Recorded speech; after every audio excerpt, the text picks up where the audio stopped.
I'm still in the process of getting everything put together. Just give me a few more minutes if anybody's watching. Let's see, is anybody watching right now? Hello. Ah, we do have a person. Nice. I did a stream before this. I did it today at least, and then I was like, nah. It didn't work out. Which I think was probably for the best. I think I just need to stream during this time. So, hold on. All right, I'll be ready to chat in a minute. I gotta post this to more people and Twitter and whatever. You know what I mean? You know what I'm saying, man? Man, that is a weird username. I can see you, haha. Is that your username? Nah, I checked. That is your username, bro. I see you. That is some username. Woof. Can't say I've seen that one before. Anyway, let me get everything set up.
Gotta load up Discord. Oh boy. Because I didn't have it for some reason. I was planning to start streaming a bit earlier, but yeah, it did not go as I planned. I wanted to start right at 7 on the dot. But I went to... I'll tell you here in a second. Hold on first. What is this? What am I getting notified at? Who is it? And stop Lakeman. I can't even.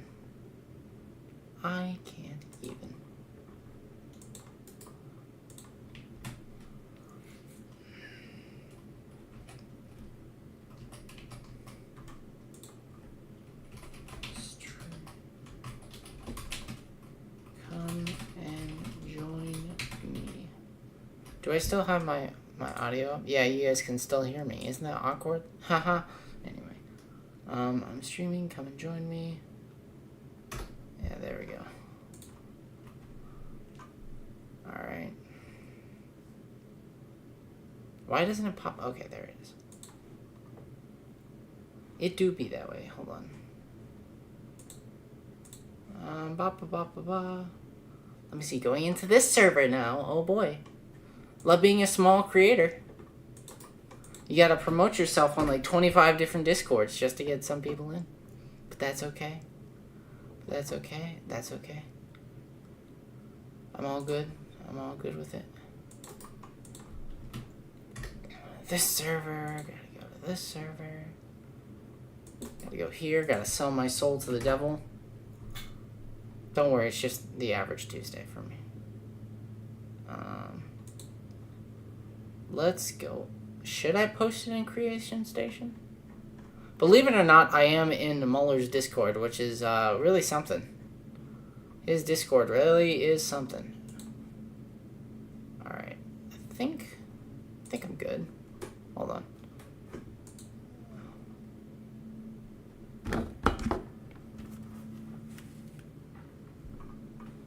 Alrighty. You saw me in SK's Discord server? Yeah. I'm cool like that. Alright. It's time to bring back the glasses. Time to bring back the old days. But yeah, I'm gonna be responding to all the really bad videos on Spider-Verse. I saw Spider-Verse recently, so okay, I can't wear these, man. I can't do it. Not with headphones on. I gotta wear them like this. But yeah, I mean, I saw Spider-Verse recently. What did you think? I know what you're gonna say. You're gonna say it's amazing because that's the right opinion, of course. I don't know.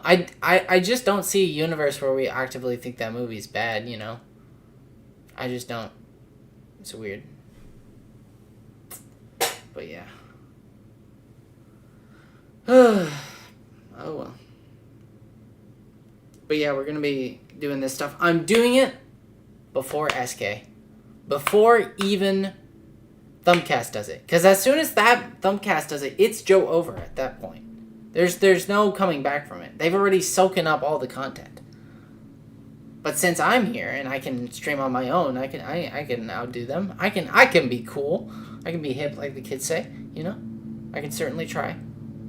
But yeah, that is someone mowing their lawn. I hope you guys can't hear that. Let me see. Is it picking it up? It is. Oh my god. I still haven't seen it. Watching it on Saturday. You're watching it on Saturday. Okay. I'm probably going to spoil a lot of the movie, so... And you're my only chatter here, so I'm in a lose-lose scenario right... Oh my god. Still haven't seen it. Yeah. I mean, definitely go see it. I saw it, when did I see it? Either Sunday? I believe so, but yeah. I don't know. But anyway, yeah, I stream. I don't stream often, but I am working on a new video. Oh, yeah.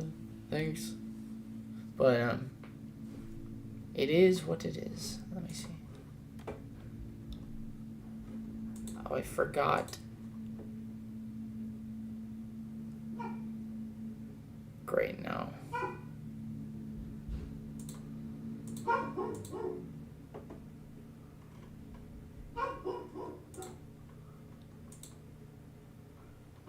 If Eddie could join me, that would be great.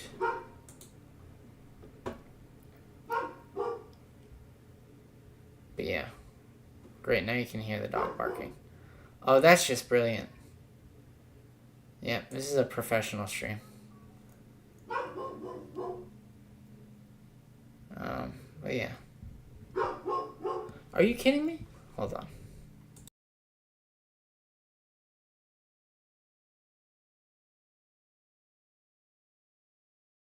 Alright, I think my dog is done. Just as I say that. But yeah. Anyway, Hollow's watching right now. So, hi Hollow from the future. He says that he'll watch the stream afterwards, so that's cool. Are you kidding me? Are you... Hold on. I gotta fix this.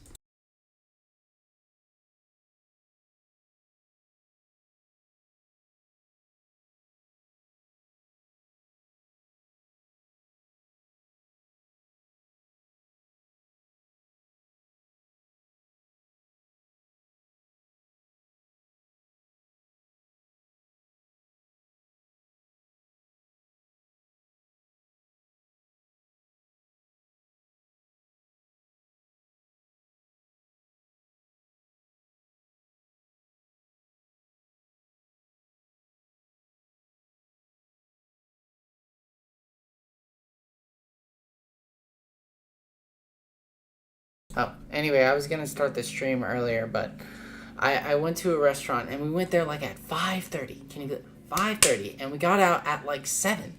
What? Excuse me? That place took forever. And later I found out there was like a 22 top, so yeah. But I'm just gonna keep on going. But I felt bad for the server. They don't get paid enough to do their work. They don't.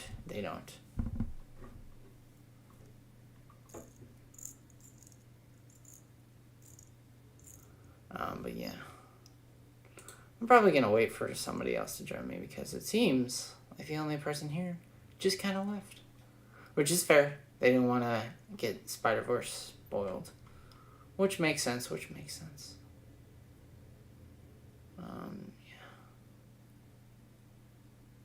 yeah.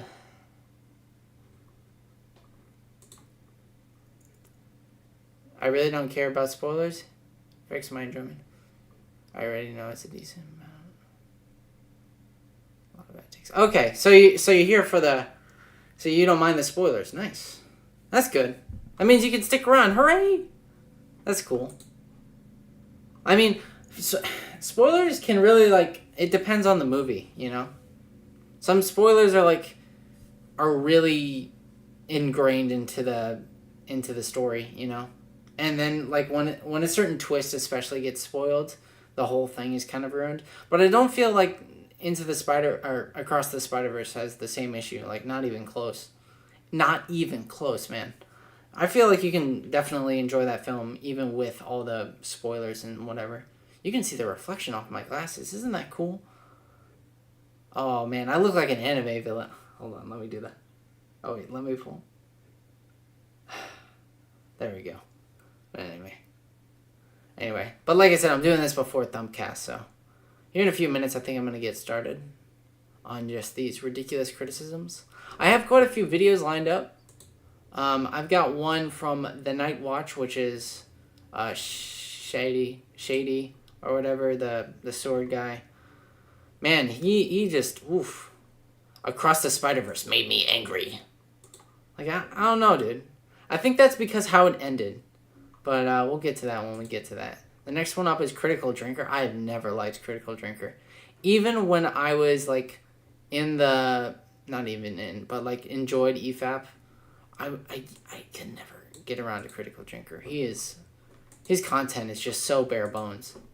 He's sort of like here's a good comparison. He's like the Sunny V2 of, like, criticism of movies and shows. That's what he feels like to me. Where he's just, like, he posts, like, the most basic amount of content. He rarely ever does, like, a long video. He just takes one movie and going, like, yes, the woke people did this. And it's like, eh. The next one up is Geeks and Gamers. This movie's a mess. Ugh. Yeah, I don't know. This is, like, the most well-structured movie I've seen in a long time. Like, I don't know how you call it a mess. It's very clear on what its goals is and what it isn't supposed to be, so... Yeah. I can't stand Drinker. Dude, I told you, man. I don't get it. What's to like about him? His jokes are also, like, all on the same personality type, you know? Like, it's all based off of, oh, look, I'm a drinker. And that's kind of it. Like, he's like, haha, strippers. And he, like, repeats that joke, like, 10 times over. And it's super irritating. Because that's all he ever does, man. Or it's either that or woke bad, am I right, you know? Oh, man, I gotta clear my desk, man. It looks so dirty, so nasty. I cleaned up my room, though. I just, funny enough, man, I just moved into this place, so hooray. But yeah, it's good. Yeah, it's good. But I had to clean a lot of it. I hate to be this guy, but I don't want to spoil you, but I actually was this close to getting the Xbox connected to my PC. And because my PC can't run games, right? It's absolute dog water. It can barely withstand StarCraft 2 on its lowest settings, okay? So how I can get it to stream on the Xbox, I went through, jumped all these hoops, right? And I was so close to getting it to being able to, like, play games and stream at the same time. And then it didn't work. Sorry, I'm a bit all over the place. But yeah, Drinker's annoying. Yeah. I'm gonna have to put my chat on my phone.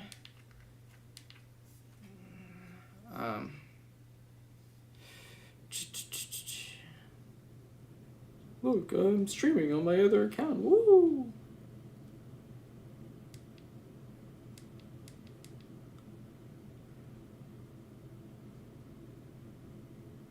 Woo! Alright, there we are. There we go. So now I can see the chat while I'm doing this. So, that's good. Alright, I'm kind of ready to get into this. So let's take off the glasses. Silly haha time is over. Drinker's video is the most... Oh! Like, let me ask you a question. Is it the same clip as the one that I keep seeing on Twitter? The one where he's... Let's not... Dude, you know what? Let's get to it first. We've talked about Drinker. You don't like Drinker. I don't like Drinker. So I think we need to start with him first. I feel like it's only fair. You know? Alright, let's see. Window. Can you capture the window? Hold on. What? Move the... No. OBS, why?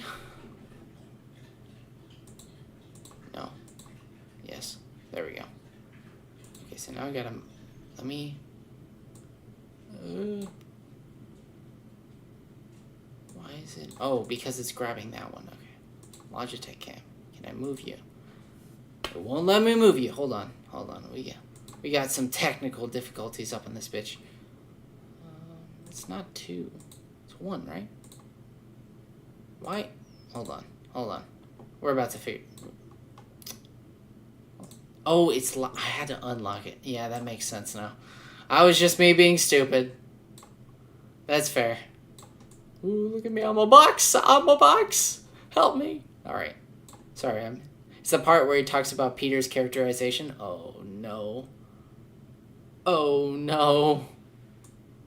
Yeah, I saw that part. We're gonna get into it. Yeah, let's start off with Critical Drinker, because I am not a big fan of Critical Drinker. Neither are you, and I doubt very many people are. So I'm gonna do that, and can I do a window?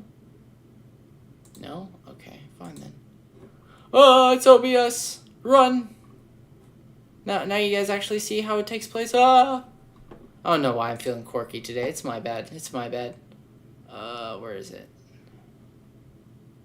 Spider-Verse. Let me see. How much of the video does it show you? Oh, it shows you everything. Ooh, I do not like that. Let's not do that. I don't need you guys to see all my tabs. That's a little bit too personal for me, okay? Like, it's okay to have a parasocial relationship, but when you show my Windows tabs, gone too far. Alright, there we go. Alrighty. Let me move all this stuff, and let's kind of get into it. I want to do this before... I've already mentioned this, but I want to do this where I talk about this before Thumbcast does, because I think they do a pretty good job. But I haven't watched a whole lot of Thumbcast recently. But I did see the one about Star Wars. Oof. Star Wars really is something. Alright, so tell me if anything goes wrong. I'm just going to start this. I always press play on 2x speed, but just for the sake of you guys, I'll put that 1.5. And we'll see how Critical Drinker does, right? So let's see. First was one of those weird little movies that kind of came out of nowhere way back in... With the Wells Fargo Active Cash Card, you earn... No! We are not doing that. No. Nah. I can't believe I had to sit through an ad. I should have ad blocker on, but I don't. Can you make your screener a little bit smaller? Oh, okay. Yeah, no problem. Hold on. Yeah, because it's kind of taking... Yeah, I should probably shrink that. I think around there is okay.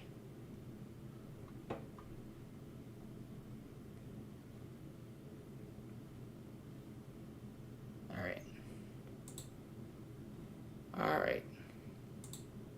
Why is there another ad?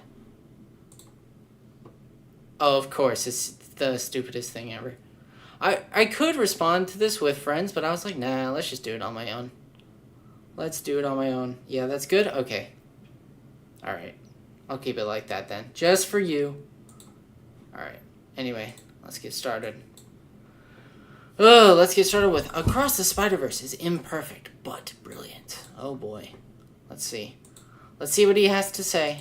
For me, Into the Spider-Verse was one of those weird little movies that kind of came out of nowhere way back in 2018. An animated feature film about a character I didn't have a whole lot of knowledge about that ended up being way smarter, more inventive, better written, and emotionally engaging than 90% of the live-action movies being squirted out these days. In short, it was a film that made me pretty happy, and I was interested to see where they'd go with the inevitable sequel. I mean, I never expected it to take 5 years, but what the hell, it's 2023 and here we are, staring down the barrel of Across the Spider-Verse. A title that definitely won't lead to confusion when I start comparing them on open bar after half a bottle of cheap whiskey. Anyway, enough of my pitch. Get it, guys? Get it? Because he's a drinker, guys.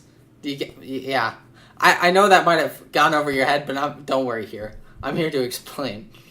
You're here to find out if this film's a worthy follow-up to the original, if it was worth the 5-year wait, and most importantly of all, if it's worth parting with half of your monthly wage just to go and see it at the cinema. Seriously, why are tickets so fucking expensive now? I could buy a special... Yeah, that's actually true. I don't know why, but the theater tickets went up. I don't know why that happened. Inflation, question mark? I don't know. I'll look into that later. That's actually a curious topic that I might cover. Session with Tatiana for the cost of your average film, and I know which one I'd rather spend my money on. Anyway, I'm happy to say that the answer to all of these questions is yes. It's not exactly a resounding yes, and there's a few caveats that I'll go into in a minute, but overall, Across the Spider-Verse is a fun, colourful, imaginative, and heartfelt movie with some great character beats, decent gags and snappy dialogue, gorgeous animation that makes the most out of its comic book origins, a plot that does more with its multiverse concept than Marvel ever did, and a cliffhanger ending that neatly sets us up for part 2. On the other hand, the 140-minute runtime feels kind of bloated and sluggish compared to the original, character arcs and plot points get repeated multiple times without adding anything particularly new, and the excessive focus on supporting characters. Alright, let's go over these one at a time. What was the first one? The one that he feels bloated? I don't know. I felt like this movie was jammed in terms of how much stuff was going on.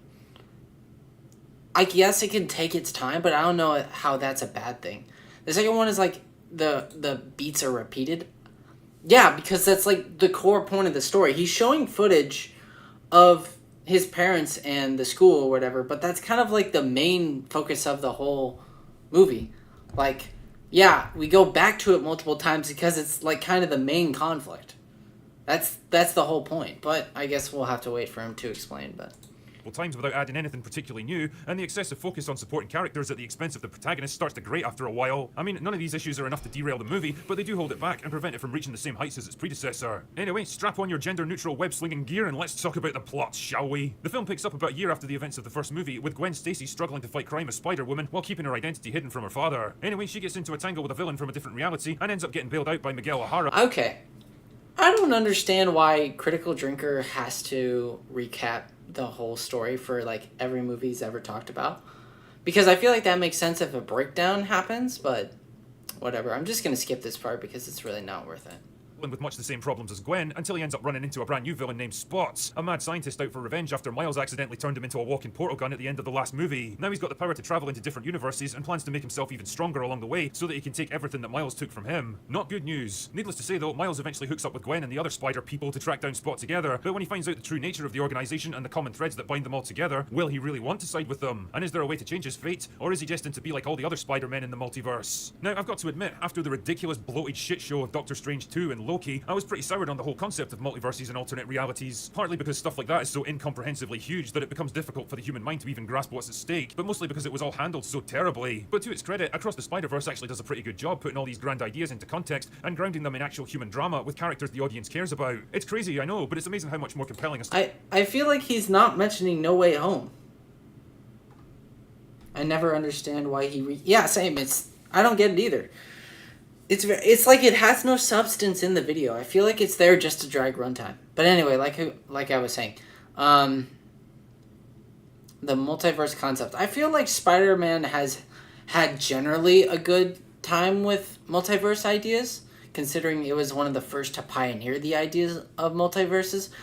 I know the animated Spider-Man show in the 90s, yeah, it's the 90s, definitely had this idea. I know that there was multiple episodes around it. Obviously, we have Spider-Man Shattered Dimensions, which I think is like a good game. Story, okay there. But in terms of like gameplay and like the aesthetics of each world, I think they did a really good job.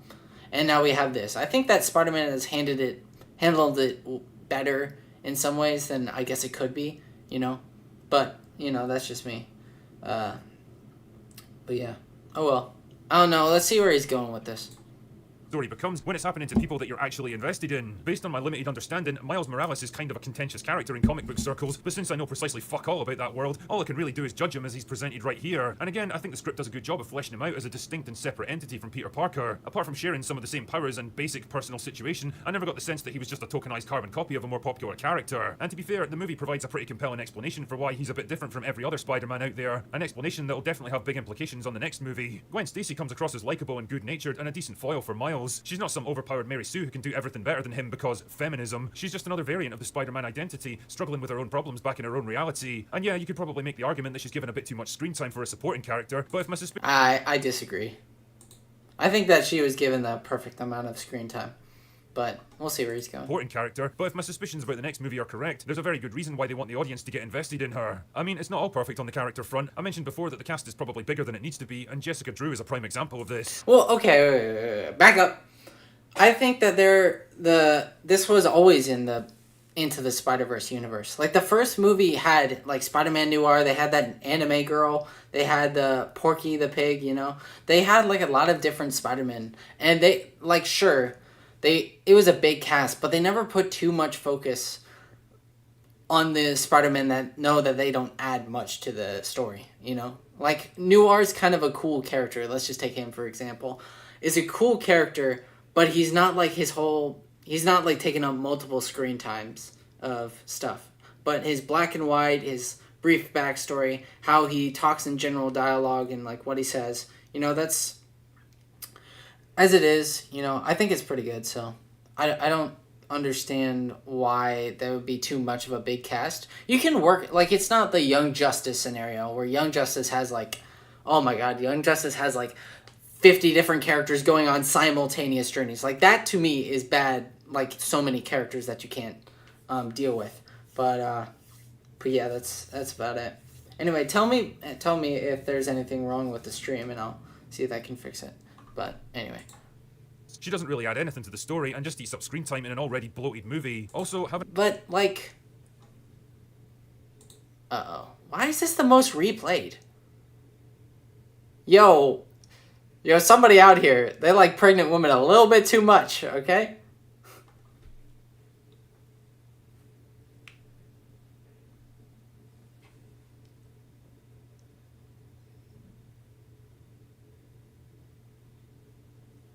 By the way, it's the reason why people were skeptical of the first movie because they thought it would be bloated clutter, but the writers pulled it off perfectly. Exactly, right? They pulled it off extremely well. They managed so many characters at the same time really well. It's getting kind of dark in my room. Hold on.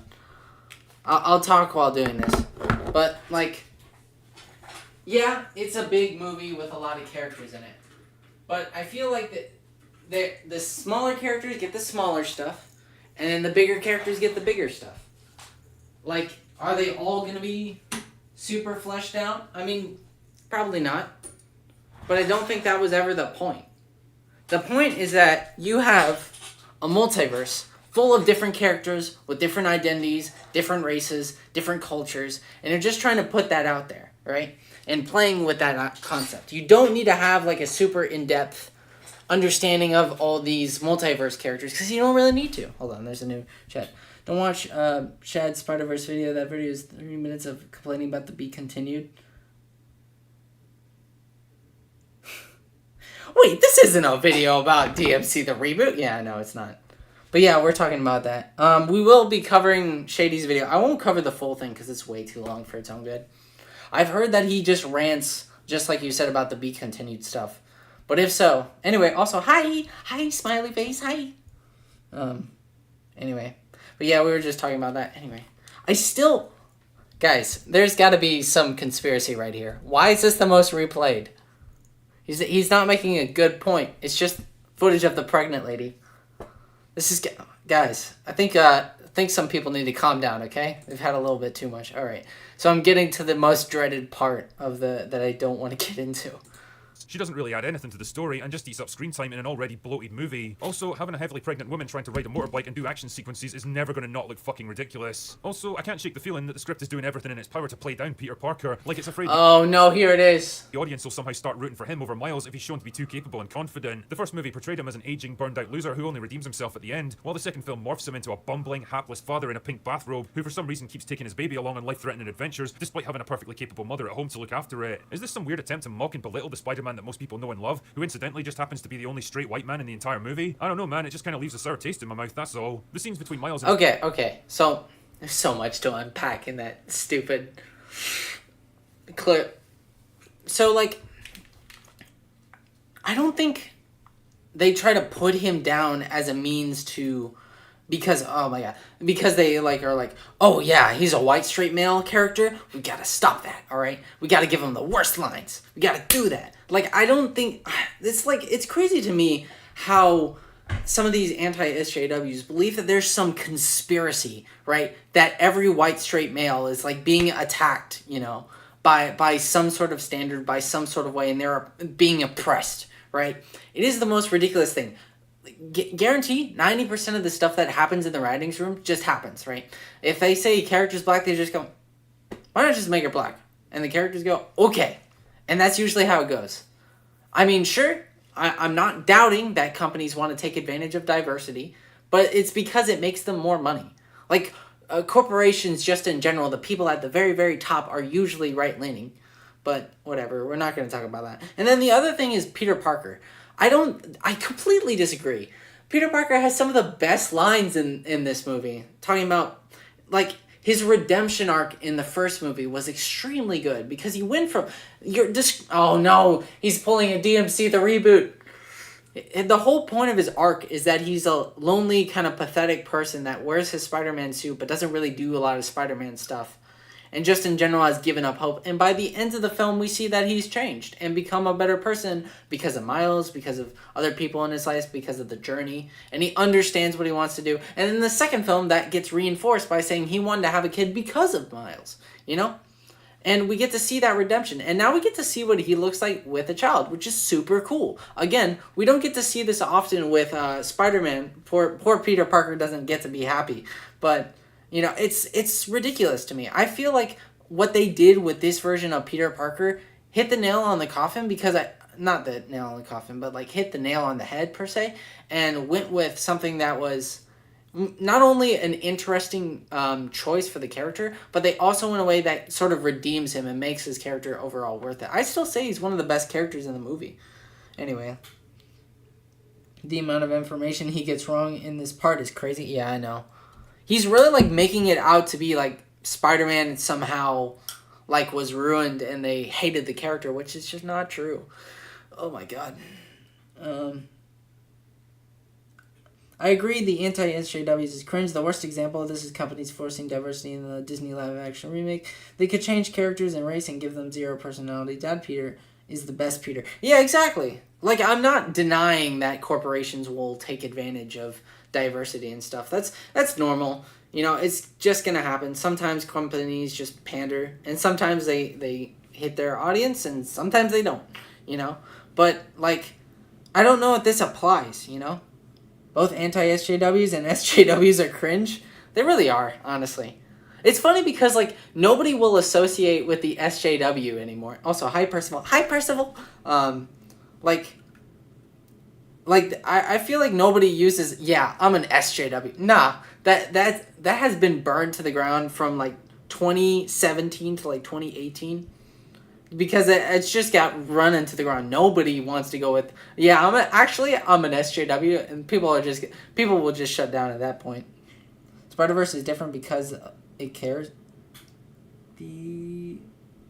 Spider-Verse is different because the writer cares. Exactly. Everything phobia. Oh, man. What do SJWs call themselves now? I mean, I guess they kind of call themselves leftist or, like, socialist, I guess. But, like it's weird because SJW kind of got lumped in with all the other left-leaning stuff. So people just went with, oh, yeah, the opposite of that. That's where anti-SJW comes into Woke individual. Yeah, woke individuals is probably a good one. Oh, woke skulls. That's another good one. Like, it's funny because they a lot of like modern streamers that like spawn off from Vosh or Destiny finds them extremely cringe at this rate. Nobody kind of defines themselves like that. Liberals, etc.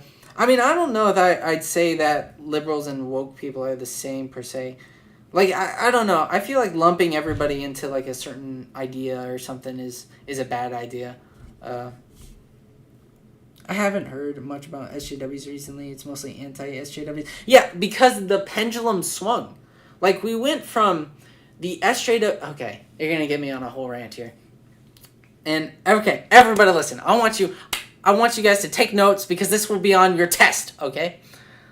Anti-SJWs never really had values. Again, when something's anti, it means against that thing, right?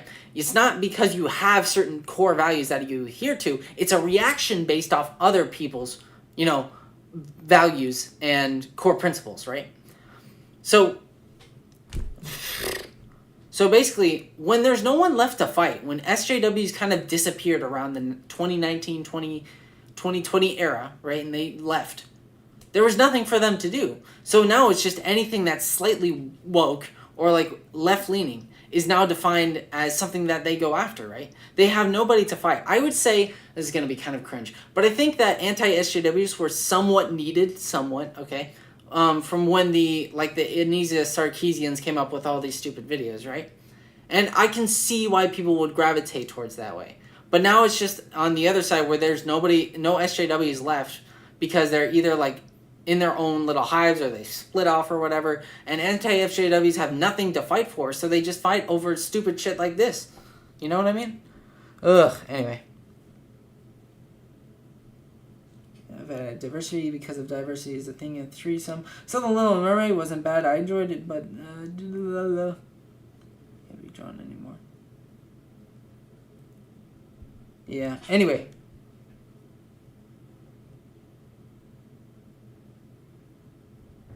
Yeah, they were needed, but for now, just trying to milk their characters. I mean, they really are, Angel. They really,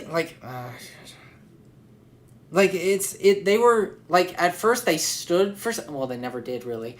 But, they started off with a need and a purpose, but now that need and purpose is gone. So now you have people like Critical Drinker, which is just the insane stuff that they say. But anyway, let's continue on with this video. I don't want to get too distracted by chat. I need to finish this. His parents mirror the relationship between Gwen and her father, both characters struggling with the secrets they're keeping from the people they love the most. And while they're both well done, Gwen's arc feels a lot more brisk and efficient, showing us exactly what we need to see and no more. Miles' scenes, on the other hand, feel self-indulgent and redundant. There's a lot of repetition and recycling of the same basic conversations, and well, I don't think that it's repetitive. I think they want to flesh out Miles as much as possible. And the conflict with his parents does that exactly. Like, that's the reason why that there's so many scenes with him versus Gwen. Because Gwen is, like, the side character. Spider-Man's the side character. Spider-Punk and Spider-Indian guy are, like, the other side characters. And then you have, like, the extras that fall into cameos and all of that other stuff, So, like, I don't know if I'd call it redundant. I feel like there's a lot of times where, yeah, they go over the same thing. Well, they don't even do that. It feels like it's like the parents and the kid are having like a disconnect, right? Between them about like, what are you doing with your life? Why are you not here? Why are you not here when we ask you to? And he can't tell him because if I tell him I'm Spider-Man, that'll be a huge problem. But, imagine not being an individual free thinker. If your opinion about the anti-group... anti-abolitionists had principles after slavery was gone. That's true. I mean, that is fair. But I feel like this feels, in particular, about the anti-SJW stuff holds true. But we're only 5 minutes in and I already hate this. It's only an 8-minute video. Thank God it's not that long, but it's not good. Gwen is a side character. Yeah, Gwen is a side character. But she's not like a super side character. I'd say she's like... It's kind of hard. Because she gets a lot of time for her to... She's not a protagonist per se, but she definitely does kick off the film. Dude, when the movie started and she was like the drummer and she was and doing all this shit, I was like, oh my god, I'm about to witness a masterpiece, am I? Like, Anyway, let's continue. But I feel like there's a lot of Gwen scenes that feel redundant as well, but that if you were applying the same logic or standard. Anyway, let's get through with this video. Oh, it starts to get a bit tedious after a while. From a visual point of view, the movie is absolutely fantastic, using a pretty striking animation style that reminded me of Arcane at times. Each new location in the Spider-Verse has got a different art style, so there's always some interesting new twist on the design. Character models are expressive and filled with personality and emotion, and their movements and gestures look like they were motion captured. They're that accurate. On the downside though, there's times when there's so much shit getting thrown at you that it becomes almost overwhelming. Basically, if you suffer from photosensitive epilepsy, this really isn't the movie for you. Across the Spider-Verse is the first half of a What? Oh no, they put too many colors. There's too much, guys. There was too much visual stuff going on. There was pink, there was red, there was blue, and they changed a lot, guys. We gotta calm down. All right, that we've gone too far. She's the secretary protecting. Yeah, basically. I agree with the anti-SJWs have no principles. Best example is Quarter. Too lazy to write his name. Oh, are you talking about the quartering? Bro, does anybody remember that time the quartering debated Destiny? Oh, that was really something. Because Destiny, like, he hit him with all this stuff. He was like, here's this, here's that. You've done this, you've done that. All right, now give me a proper explanation of what you actually believe. And he was like, okay. Like, he didn't even engage, like, the whole time. He just kind of sat there and took it. Like, it was bizarre. A lot of It's funny because they call them, like, originally they were like the Debate Me Bros, and now, like, trying to get them in a debate is just too risky for their brand, I guess. Yeah, anyway. Let's continue. We're nearly done with this. For you. Across the Spider-Verse is the first half of a two-part story, and so clearly a lot of the focus is on setting up stuff for future payoffs. The obvious disadvantage is that the movie lacks any resolutions and sometimes feels artificially padded, and I can't shake the feeling that all they did here was take one really compelling story and stretch it out into 2 movies instead of 1. I mean, that's not to say that a lot of love and care didn't go into this one. There's plenty of good stuff in it. There's a ton of references and in-jokes that only the most dedicated Spider-Man fans are going to get, and a neat little twist at the end that most people will probably see coming, but felt pretty satisfying all the same. And if I'm right, then the sequel should have some pretty hard-hitting resolutions to the big questions posed by this film. And weirdly enough, I actually trust the writers not to fuck it up for once. Ultimately, although it doesn't quite reach the same heights as its predecessor, Across the Spider-Verse is still a pretty fucking good movie overall, and way better than anything that Marvel have managed to shart out in recent years. And as long as the final chapter doesn't drop the ball, I think Miles Morales might just end up with a legacy to be proud of with this trilogy. Anyway, that's all I've got for today. Alright.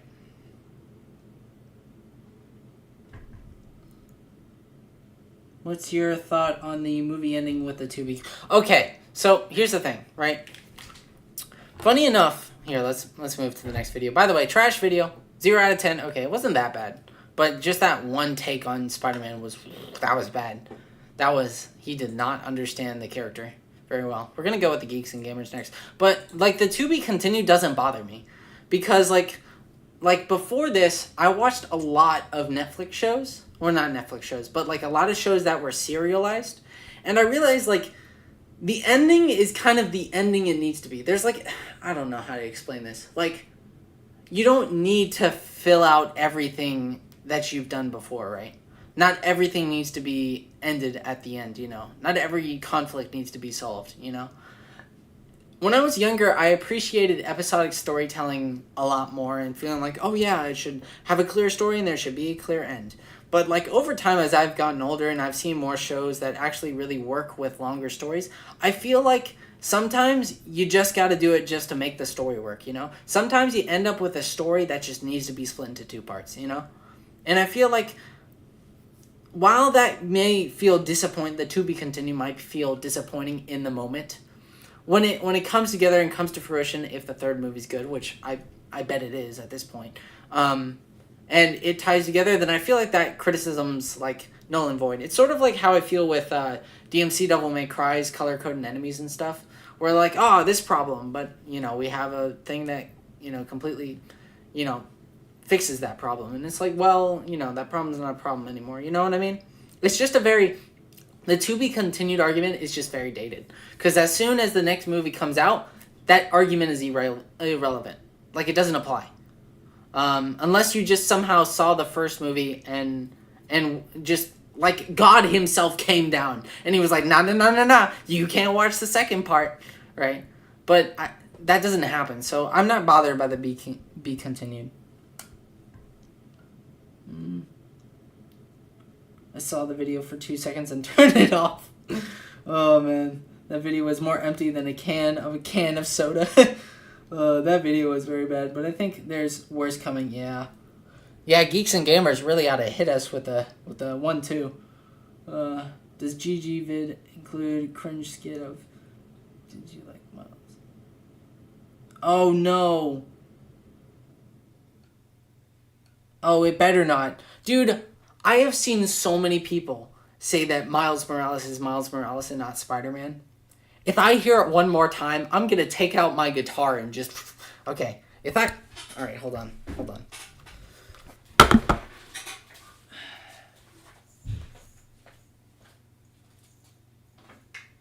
If I hear that argument one more time, just one, I'm taking out the sheet. I'm doing this Virgil style, okay? I'll hit you with a...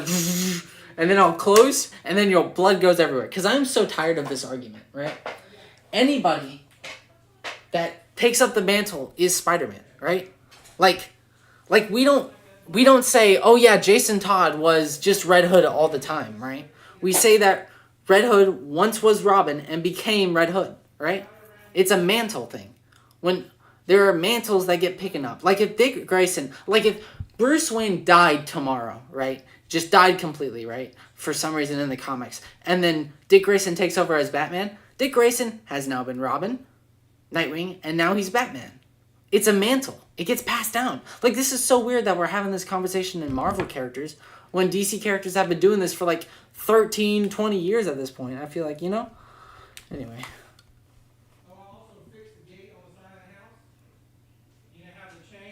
It was 2 pieces of the bread sandwich. Those people...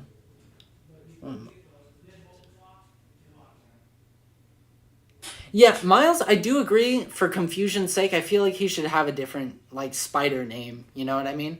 I feel like he should be, like, nah, I can't say Black Spider-Man, that would, oof, I was about to get myself canceled right there. But no, not Black Spider-Man. The stuff that comes to mind, I can't say. I don't know, I'm having a racist moment. I'm doing a bit of the racism, LMAO. Alright, let's see. Alright. Let's click dislike just in case. I didn't do that with the drinker video, but I'll do it with this one. Oh boy. I wonder if Thumbcast will cover all these videos. Black Spider-Man, the sound by Logic. Call him Spanish word of black. Oh. Wasn't it Blanco? Isn't that the Spanish word for black? Blanco Spider-Man. I don't know. That doesn't sound right either. I feel like they couldn't come up with a good one, so now he's just Spider-Man. But it's going to be super confusing when Spider-Man PS4 2 comes out, and everybody just like, Spider-Man and Spider-Man, you know? It's like, taller Spider-Man, smaller Spider-Man, you know? It's going to be weird having them. Oh, Blanco's white? Oh, no. Well, I call him White Spider-Man. That's... Oh, boy. I suck. I remember why I didn't like Spanish. French is better, okay? French is a cooler language. I think we can all agree. You can't say black in Spanish because it would get you canceled. Oh, no. I want to look it up. So here, let's look it up. What is the word black in Spanish? Hold on. We're about to find out. All right, we're about to find out. Oh boy. The word black in Spanish. Oh no. Oh no. Oh no.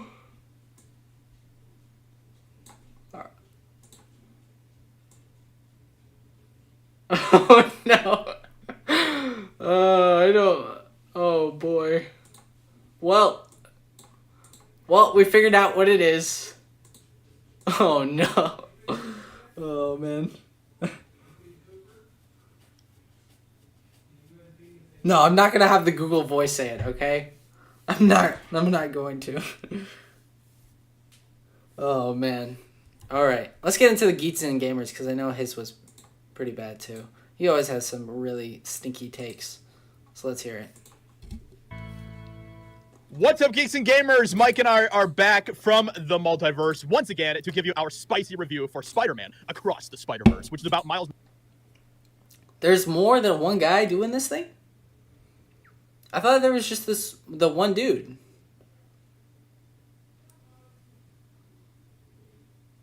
Can't see shit. Oh, yeah, that's right. Hold on. I forgot to undo it. That's my bad.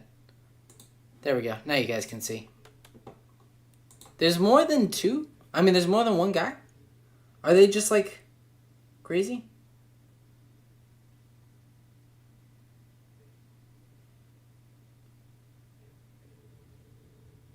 Anyway, it's back on for you guys. Use a screen Spanish word for black. Alright, it's fixed. Anyway, let's get into this. Alright, let's start. Morales, who catapults across the multiverse, where he encounters a team of spider people charged with... I hate ads. Why do you do this to me? Anyway, I'll talk to you guys in the meantime. How you guys feeling so far? Alright, guys, predictions. What do you think this video is going to be like? Alright? I want to hear it. I want to hear it. Because I need to know. Let's see if any of you are correct. Because I've seen like one clip on Twitter about this video, but I don't remember what it was about. Alright, he's back. Alright. Let's get back into this. ...existence, when the heroes clash on how to handle a new I think threat... this video is going to be terrible. I mean, you're probably right. But I'm saying, like, what takes in particular you think they're going to go with? Because I feel like when you run out of things to say, like, woke, leftist, right? And you just focus on the movie, they never say the same thing. It's always like, yes, Miles Morales had 0.0 second scenes with Gwen, you know, on the window, and I don't know. Is it worse than Drinker's Fit? Oh, we're about to find out. Let's find out. Miles must redefine what it means to be a hero, or so apparently the movie goes. So we have a lot to get into with all this because this movie has a lot. There's a lot going on here, and Mike and I might have some varying opinions about this movie because, well, I haven't even really given Mike my thoughts on the movie yet or anything, but I saw that he wasn't the biggest fan. So Mike, tell me what are your initial thoughts about Across the Spider-Verse? Yeah, I mean, the positives right out the way. I know this art style isn't for everybody, but most people can really appreciate it. The art style in this movie is beautiful. This movie is gorgeous, and I think it elevates itself above the first movie in that aspect. You know, because there's so many different Spider characters in here. Spider-Man in here, you have, you know, like old schools, like, you know, Scarlet Spider, and you have Ben Reilly and all this stuff. They all have the art style that they were drawn in, like, in the comic books, and so they walk around in that art style, and that's really awesome.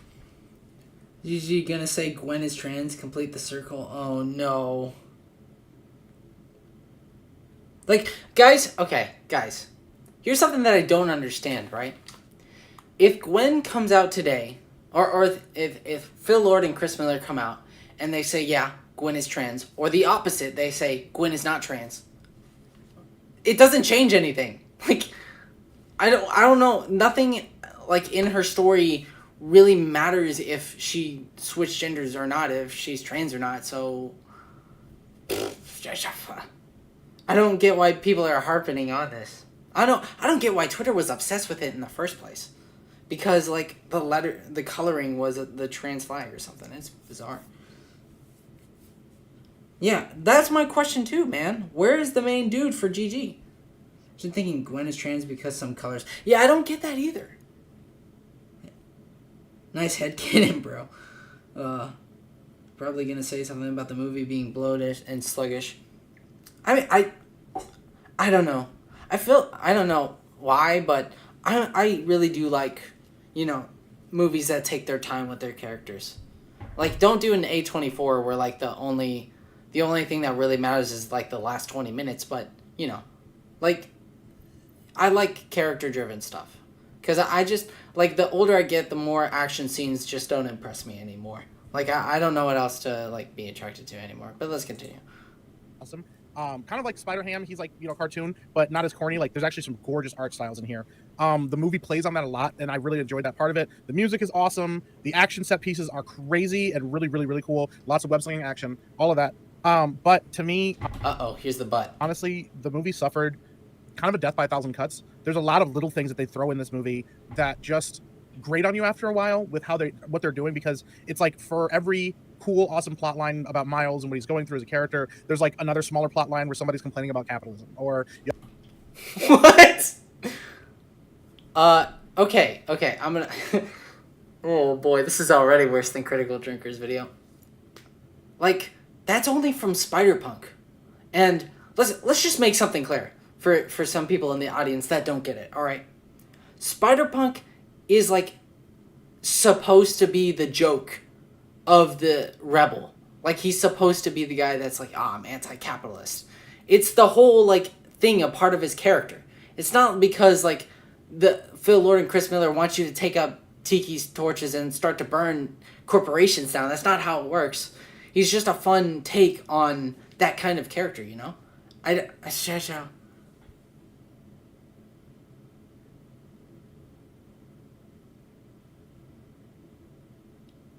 IDK, why people think Gwen being trans, either perspective is valid. If you think Gwen isn't trans, that's cool. If you think Gwen is trans, that's also cool. I mean, is this gonna be a rant of Spider-Punk? Oh no, it better not be.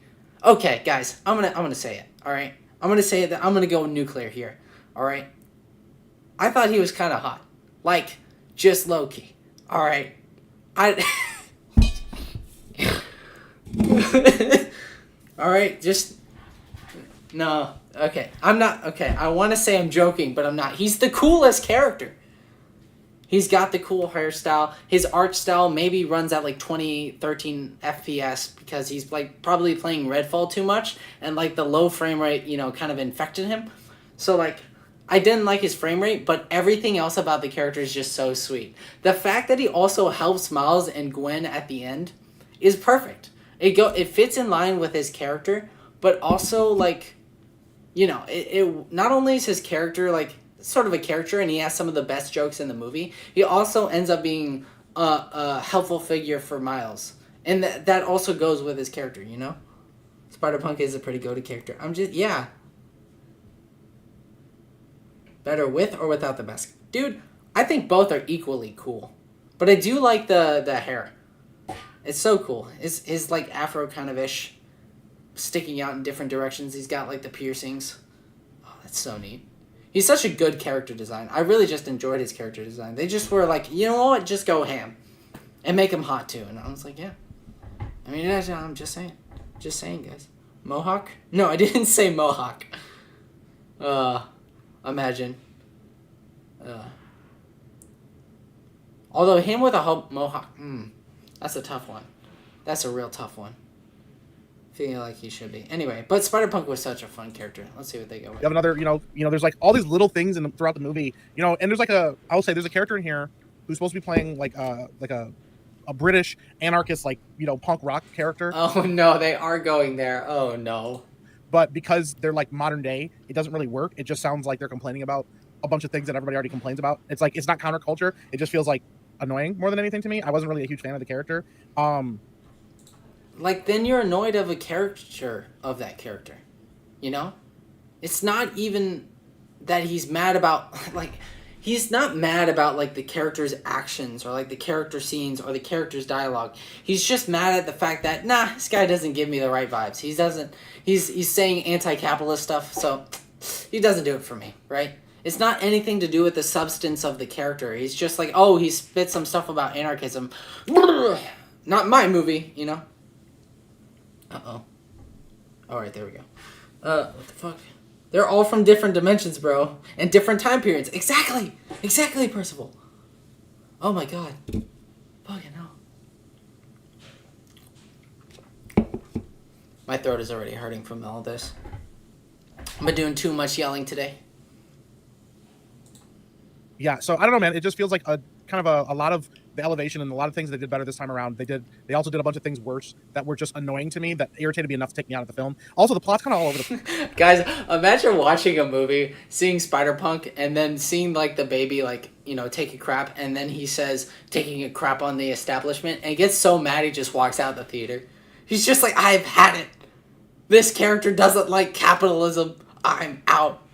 Like, even capitalists have criticisms with capitalism. Like, I'm sorry that not every character is, like, the way you see your world, but, like, I don't know. He's gonna say the plot isn't all over the place. When it isn't, yeah. We'll see if he goes there. place. I know you know, we said there's a lot going on, but it's like, you don't even see Miles for the first, like, 15 minutes of the movie. Miles doesn't even show up for the first 15 minutes. So they're established. Yeah, because they're establishing Gwen. And I think that was a good choice. Because we start off, it's a good way to open the movie, right? Because it's like, in 15 minutes, we get a short little scene that gives us the overall message of the movie, you know? Like, in those 15 minutes, it basically describes this series in general, you know? It makes sense for them to start off that way. It gives you just enough where you feel satisfied and you know where the story is going. And then it's like, okay, now we can focus on Miles. And I think that's a good choice. To this other story, which is good. It's a good story. It's fine. But then they get into Miles' story, and then they get into this other character's story. And this other character shows up, and they get into their story a little bit. And then this other character shows up, and they get into their character's story. And then by the end, everybody has like all these different plot threads that are kind of dangling. They don't really all connect at all, and they kind of like force them all connect at the end. I don't know, man. What did they not connect with? Oh my god. Indian Spider-Man literally was one of the canon events that shouldn't have happened, right? And because of that, Indian Spider-Man plays a role. Spider-Punk teaches Miles Morales how to use his palms where he can get rid of him. And all the others are trying to work against him. Like, it connects pretty well. Like, the plot, like, focuses maybe, sure, on one at a time, but, like, it still connects. Like, it's not connecting, you know?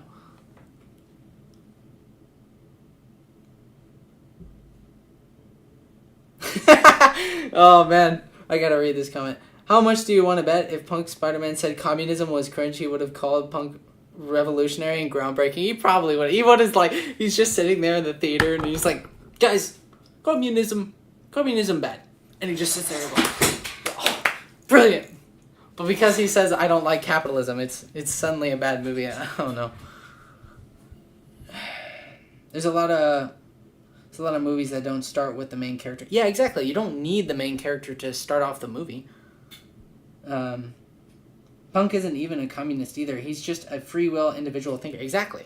He's just like, this whole thing is like anti-government, anti-capitalism, anti-society, pretty much. And he's just fighting the system. Like, that's kind of his whole character. I agree, DMC. Exactly. You agree with poor old Percival. You know, speaking of which, you guys should check out Percival. He does some pretty good Virgil stuff, I'm just saying. He's a good player and all that, you know. I was just saying, you know, maybe shut him out a little bit, you know. He's really good, you know. Anyway, getting back to it. It was just, for me, it was kind of disappointing. I expected a lot more from them with how good I thought the first one was. So yeah, that's my initial feel on it. Yeah, I mean, I totally agree with that. That you know, as far as like the visual aspect of this film, it's incredible. Like, yeah, it was just like eye candy the entire time, which was really cool to see. I mean, that was kind of similar to what the first film was. I actually didn't even see the first one in theaters, so getting to see this one in theaters was really cool, and it was pretty spectacular, to be honest. Yeah, I mean, there was definitely some things that I didn't like. You can tell there's a lot of like subtle little messages that were trying to be pushed in the film and stuff. I totally agree with that. I personally, I thought that I was definitely like hooked throughout the entire film with what was going on and stuff. Yeah, it was really chaotic and stuff, but I thought that kind of worked with kind of the whole, I guess, theme of the film of it being like this huge Spider-Verse thing going on and stuff, and all these different frayed universes and trying to keep it all together. And you can tell that it's all kind of like dangling by a string in a lot of ways and stuff. And so I thought that was kind of really well played in the film. Miles Morales, I thought that they did a really good job, especially in the first half of the film, with kind of developing his character more and stuff. And you know, Gwen Stacy also got kind of a bigger role. Spider-Gwen got kind of a bigger role in this film as well, which I'm a pretty big fan of Spider-Gwen, so I thought that was pretty cool as well. The ending of the film though was there's a lot of controversy about the ending, and I can't really get into why, but It's definitely wasn't an ending that I don't think any of us were really expecting. Yeah. And some people are gonna love it, like me. Like I was like when I saw the ending, I was like, okay, that's pretty ballsy. I kind of respect that. And then there's other people that were not a big fan of the ending, like Mike. So Yeah, I so was yeah. like, oh, that's the direction you decided to go with this. Gotcha. All right, good luck with that. And then, yeah, I will say this. I told Josiah this. The theater I was in specifically, when they got to the end, there was a lot of groans. There was a lot of people that were like, oh, and like what and stuff. So that's part of it. There was like a couple little kids in the theater that were like upset about it. Okay, guys, I just want to put this in perspective, right? Maybe like the theater that I went to also groaned when the To Be Continued hit, but the thing is that they're groaning because they know that they're gonna have to watch the next movie, which it means it's gonna be a lot of people are gonna be sucked in, and then once they finish that movie, hopefully at least all the elements are kind of done with, and then they feel satisfied. It'll feel like bad now, but later on it'll feel like worth it. There's only the eternal now, as what's his face said. Anyway, you can't go unless you give me a link to his account. Oh, okay. Maybe I'll link it later. Here, hold on. I'll do it right now. Hold on.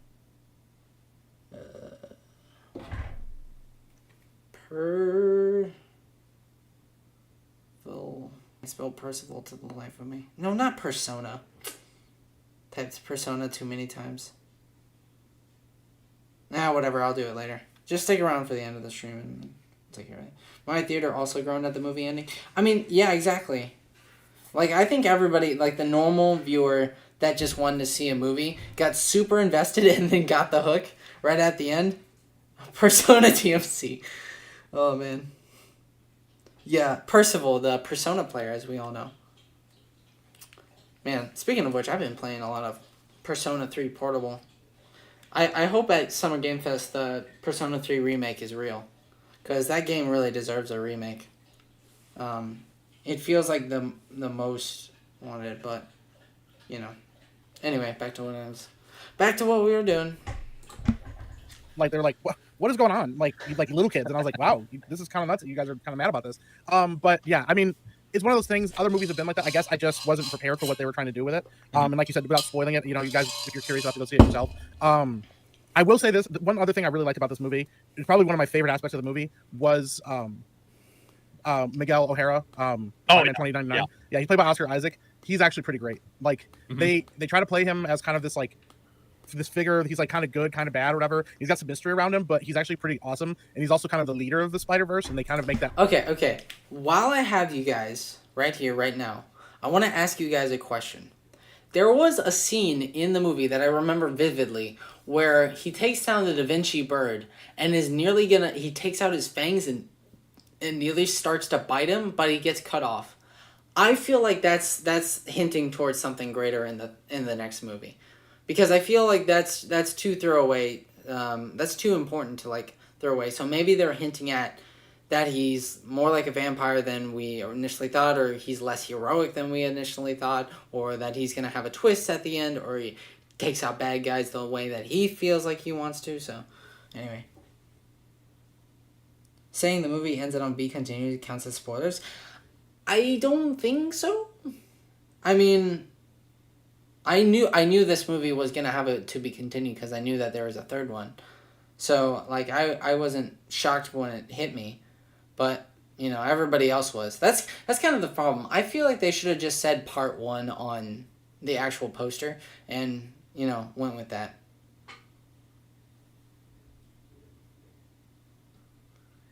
Will 2099 bite someone? If so, who will he bite in the next movie? Yeah, exactly. That's the interesting part.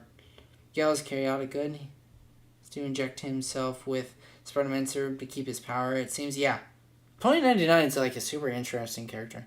I mean, he's always been interesting, to be fair, but, I think most people saw this was going to be a 2-parter.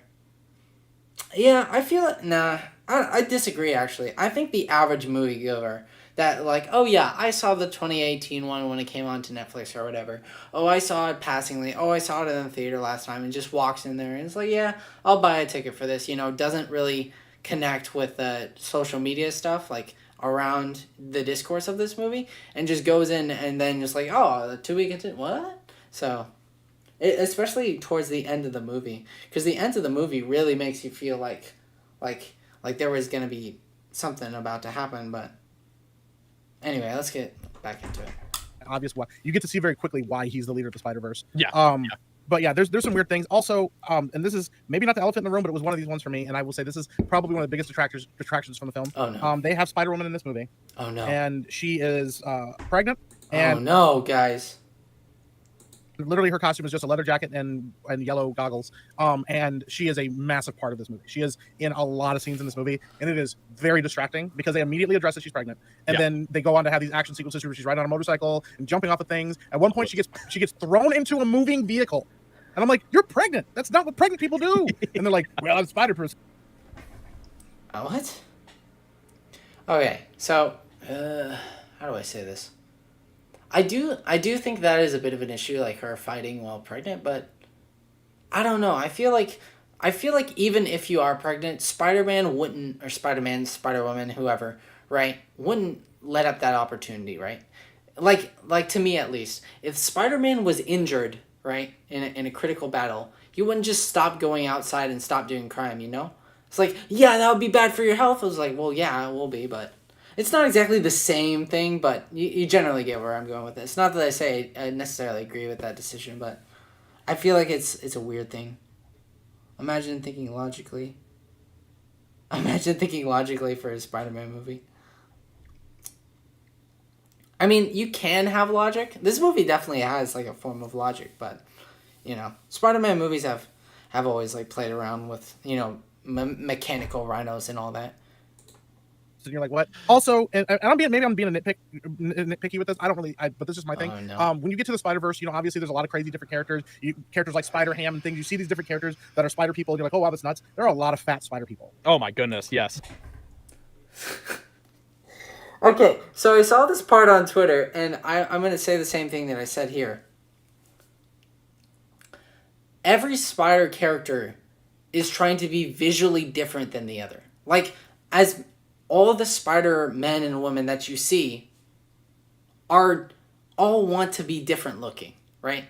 I don't think that they're doing this like as a, oh yeah, hooray, for plus size people. No, because a lot of our leads are completely skinny and well-built people. It's just that they're doing this to make them stand out visually, right? Even the little force that brings out the things to take care of the black hole, right, are not overweight per se, but they just look and have different builds. Like, they're not necessarily fat per se. But anyway. Infer that the baby's super durable. Maybe the same way with Mayday. It's just like Jedi super durability, man. It's just like oh man. My mind is weird sometimes. Oh wait, I didn't read this one. Theater, I thought the movie twist was spot. Reality bending power.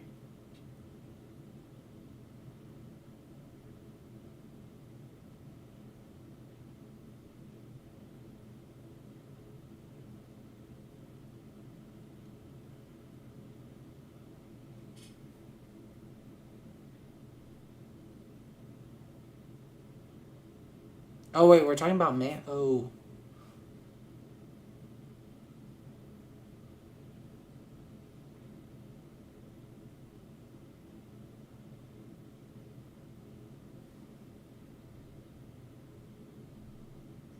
I mean, bringing your baby into the fight, I think is... I don't know. I don't see it as super bad, honestly. Like, well... Bringing her in... I don't know. I think it's really just because his...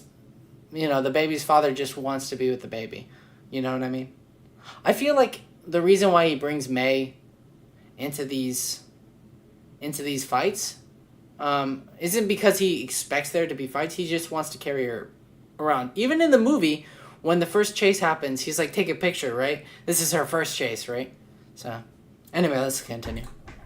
They address earlier in the movie, a character goes, I don't have to work out because I got spider powers, and it made my body super ripped and jacked, and so I don't even have to work out. Mm-hmm. And then you go to the Spider-Verse, and there are so many fat spider people. Yes. Like, and Not all universes are going to look and be the same. Just because in one universe you have a natural build, and in the other universe you might be super bulk, and in the other universe you might be fat. There's not like really a correlation here when it comes to body type. The movie twist different dimensions was better. Yeah.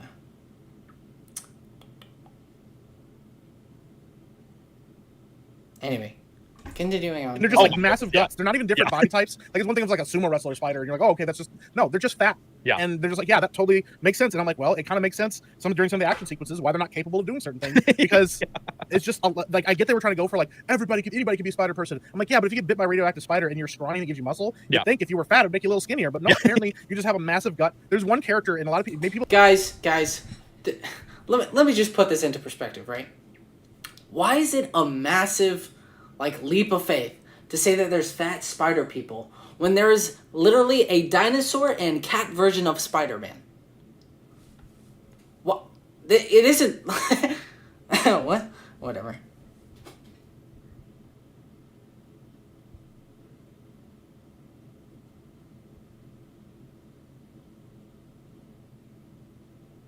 Counterpoint, the Blob. Oh yeah, that's right. The Blob.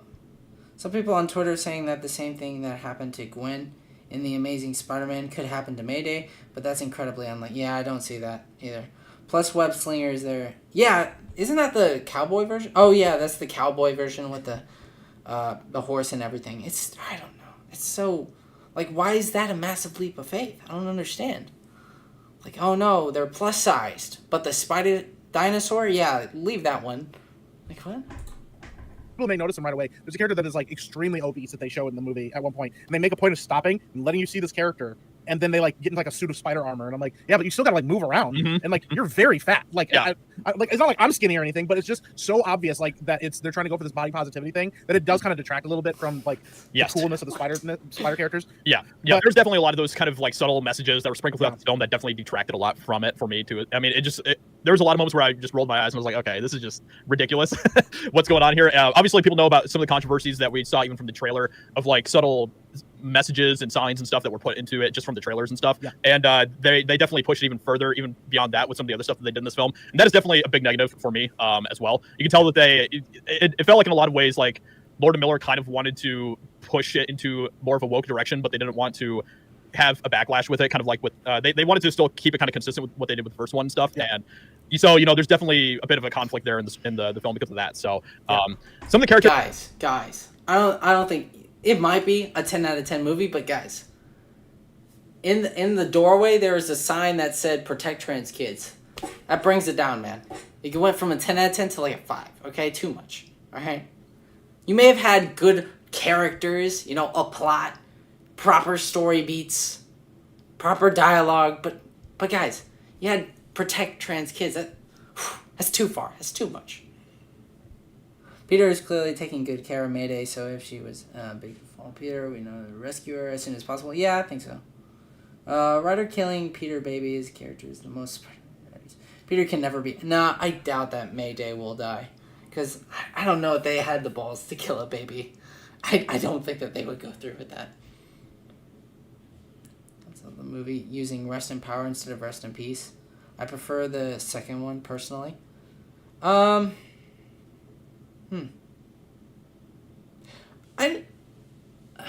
on that?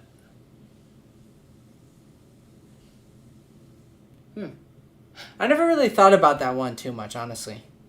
Like the difference between rest in power and rest in peace. Is there like a more loaded phrase of that? Is that like specifically for like the black community or something? But I could be wrong in saying that. I'm just an idiot. But I don't know. That really didn't bother me. I just thought that there was like a difference and a small touch of detail showing the differences between the two figures in Miles' life. Anyway, let's continue on. I thought were pretty good. Some I wasn't a big fan of.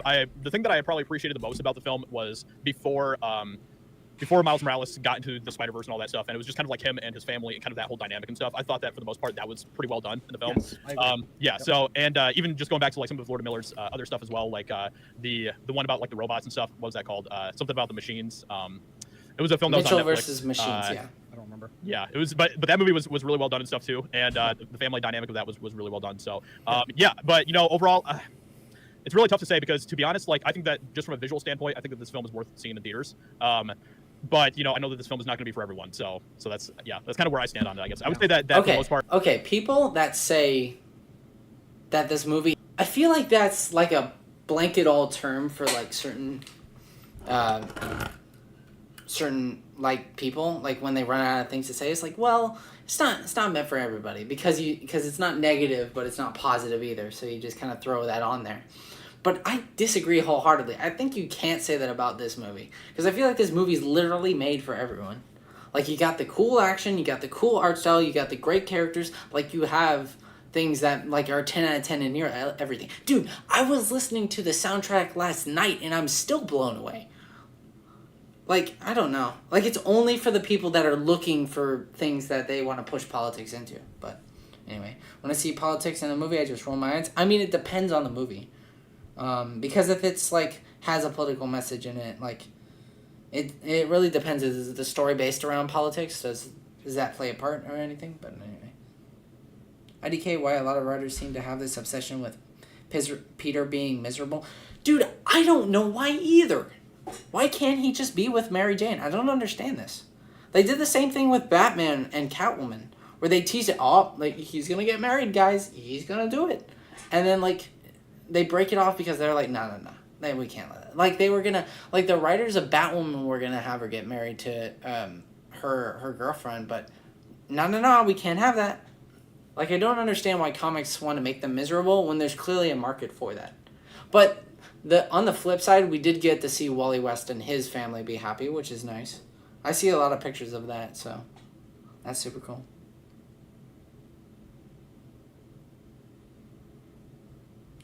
Not the Spot theme, but the, what's it called? The theme where they're all getting chased. Man, that goes so hard. It's like it builds to the tension like to an ungodly amount. I love that track. No, Peter needs to be cucked. It's very important. It's very important, guys. All right, we have to make sure.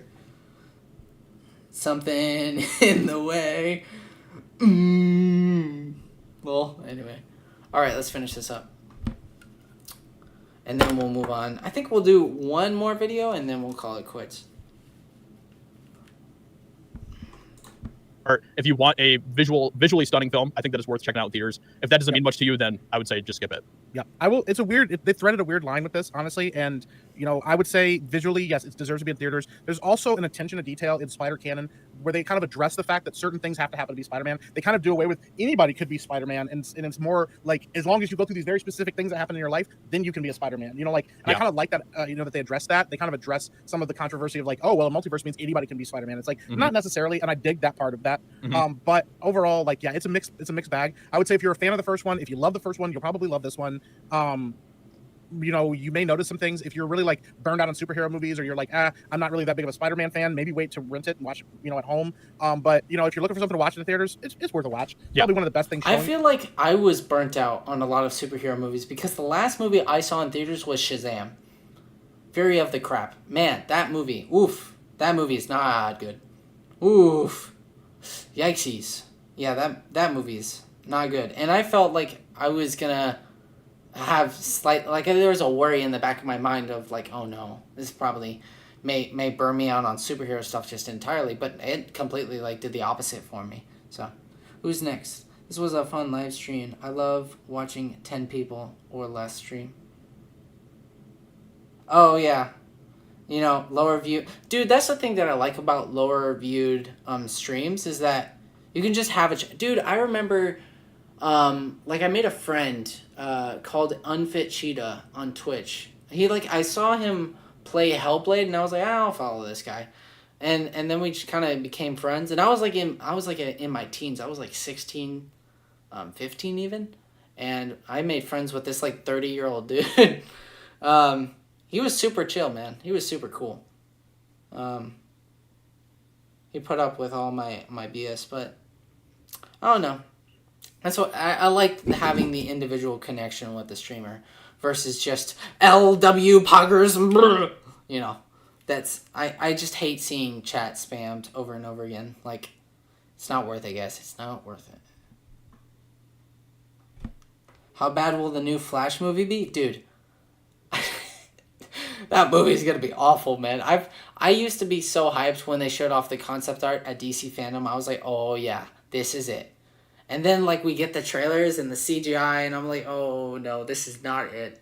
We should not let them have cooked. Nope. Get out of the kitchen. No. 16-year-old, 30-year-old streamer. Oh no. Look, man. Okay. There was no tension, but I don't know. I made a lot of friends that were older than my age, honestly.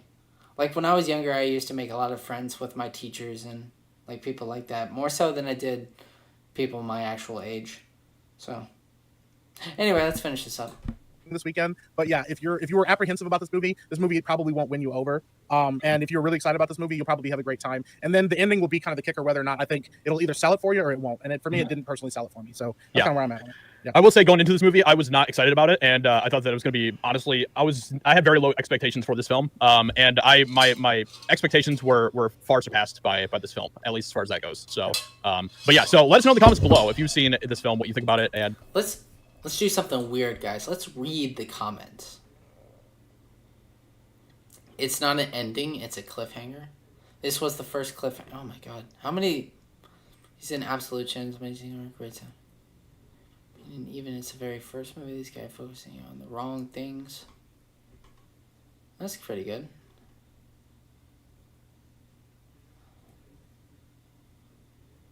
Beyond the Spider-Verse. Dude, even the comments are like, yeah, this movie's pretty fire. That's weird. That's strange. Anyway. Alright, that one's done. Next one up is we have heel versus babyface.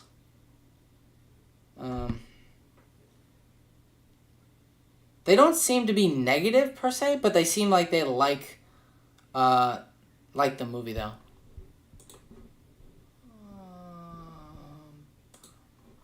Hold on, let me put this down for a little bit.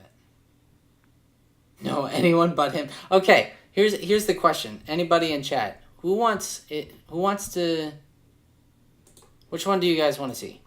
Do you want to watch heel versus babyface or Night's Watch? Which one? I won't do the full video of this one, by the way. I'm not that crazy. They're passive aggressive about it, about their opinions. Yeah. Which one? This title really annoys me. Bait and switch robbery. It's like, what? Get out of the kitchen. You don't deserve here. Go back to babyface? Okay. Babyface it is then. Oh, you watched it already? Oh no. Yeah, I'm sorry, bud. I feel bad for you. Alright, this one's very short anyway, so let's see how it is. Heel versus babyface as known for being super bad takes back to babyface. Yeah. Yep. You guys want it, so therefore we shall have it. Another cinema visit, thanks Gary. I've got to go. No. Try killing bugs. No. Alright, never mind. I'm looking at chat for a minute. We're nearly done with the stream. Complains about being... Oh no. No way he does that the entire time. Hold on. Let me... Hold on. Okay, we'll wait for this to load. Then we'll pause that. I gotta see how much of it, though. Like, does he do it the whole time? Screw it through the moon. I can't believe what they just pulled here. Like, at this film, to the moon, you deceptive, scummy bait and switch... What? Arse-hats. I cannot believe what they did. Don't you like weekly releases? First and foremost, everyone, you guys need to know this. This is like consumer information that you deserve and should know going in. This is an incomplete film. And I'm not saying it's just like a cliffhanger, say like Empire Strikes. Even if there's a cliffhanger, have something there to make it feel like a story. I think the proof is in the pudding. If it's such a big, like, if it's not a big deal, why wouldn't they just put part one on it? Because obviously people are like, oh, well, it's a part one. A lot of people don't like to watch things in a year. Well, it's not even hard. It's just an incomplete film. So we'll do an incomplete review. Yeah. Stay how much? Nathan had a good point. What did you say, Nathan? Oh, we're not scummy as them. We'll give you the full meal here. Have it, take it. Oh, because... Are they still going? No way. You should be able to have free will in your own universe to make the outcome what you would, best for you. But then they're trying to stop Miles from saving his father in his own universe. And I'm like... But he wasn't supposed to be a Spider-Man. He's already broken. I guess that's what they're trying to say. But then, Yeah, no thank you. That sounds kind of dull and boring. Boring, as Virgil would say. Alright, let's do heel versus babyface. He continues on after 15 minutes? My god. What in the hell? Anyway, okay. Alright, let's do this. It's like deja vu. Another Friday, another cinema visit, thanks to Gary. I've got to go see Miles Morales movie, which stars Spider-Man, so that should be pretty cool. He's in it, I know that. And Miles Morales is in it as well. Haven't even seen the first. I can't.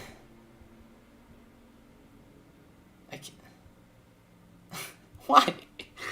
Why do they want to die on this hill? I don't understand. Why do they keep saying, "Oh, he's not Spider-Man"? Like, I don't see what the epic own here is, but it's whatever. This one, I'm seeing the second one.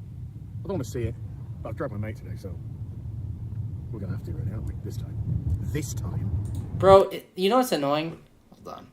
His arguments aren't annoying. It's this is. I hate when people have like this gap in their facial hair and it's not complete like the other one. That annoys me so much because it makes me want to like take a razor and just like get rid of this bit. It drives me insane. Anyway, sorry, that had nothing to do with the video, but why is he quiet all this time? Oh no, we're getting that Casey Neistat. Okay, I'm not gonna. Okay, trees. A little bit early, because my mate thought we're going to a totally different cinema. So we're just gonna get some coffee. Okay, no psych this time. We're actually going to go in the going to the cinema this time, Gary. I'm gonna go through both doors. It's half term here until you're full of fucking kids. Go fuck yourself. Technology is all around. Hi everyone, it's Az here from Heel vs. Babyface. My goodness, does it feel like summer. There isn't a cloud in the sky today. The cheeks are a little bit rosé. Yeah, that orange orb in the sky doing its work. And I went to the cinema and saw a pretty good movie. Yes, Into the Spider-Verse cometh. This is the second time we're going into the Spider-Verse. Multiverse of Spiders, whatever this bloody movie's called, because I don't actually really know. It was not too bad at all. Sure, though I had some issues with it, and we'll go into those, but I got quite a few positive things to say about it as well. Well, this makes a change, doesn't it? Miles! Wanna get out of here? Firstly, let's start off with the good stuff. I personally thought the animation style was incredible. I thought it's absolutely fantastic. I like the way that it changed constantly throughout the course of the film, depending on the mood of the scene, the emotion going on in the scene, and also which universe you were in. The art style would differ, and so would the characters as well, depending on which universe they came from. So aesthetically, it was just a really beautiful film to look at. We are supposed to be the good guys. We are. From a character's perspective, both Miles Morales and also Gwen Stacy, I thought were very well written indeed. They were relatable characters, they acted their age, they had teenage angst, and they had... Okay, yes. I had to say this during my DMC Devil May Cry video, and I will say it every time that it comes up. Relatable characters are not good characters. That's not what makes a good character. I'm so sick of people saying relatable. Because anybody can be related to anything, but that doesn't mean that character is good. Like, you can have a character that relates to poor people, but that doesn't necessarily make the character better. On a fundamental level, I kind of disagree with that, but whatever. It's not heel versus babyface. I just hear it a lot and I get annoyed. This video is already pain. Yeah, dude, we need to like see the trees and him walking into the theater. It's really artsy, guys. I swear. Fun fact of the review starts. The music is good or viewers hate the movie. Yeah.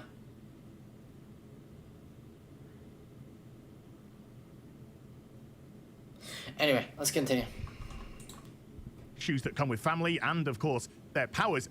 And they also had great chemistry together as well. When those two were on the screen, the movie flowed very well indeed because the movie is somewhat extended. Yes, you could have cut quite a few of the family stuff out, and I don't think it would have suffered too much. I think we had a little bit too much of Miles's parents. We kind of got the message.